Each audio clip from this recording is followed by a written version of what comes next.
Good morning. I'm meteorologist Dave Epstein. It is Friday, the 3rd of April, opening day.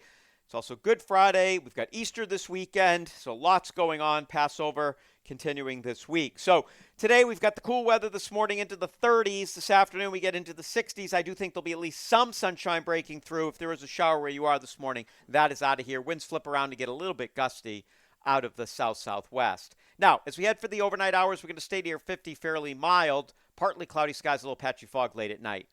Tomorrow, a blend of clouds and sun. Temperatures will go up for a few hours in the morning. I think we get to about 50 at Logan Airport, maybe stay in the upper 40s. Then we fall back to the 40s, and that 40 degrees, 40s, something like, let's say, 45 to 50 degree air pushes west.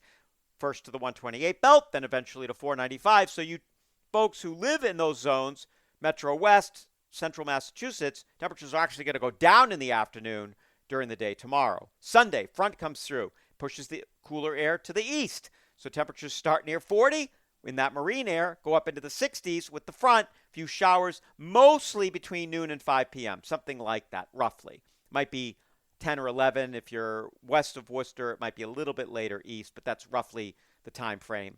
And then as we head for Sunday night, mostly cloudy, temperatures in the upper 30s.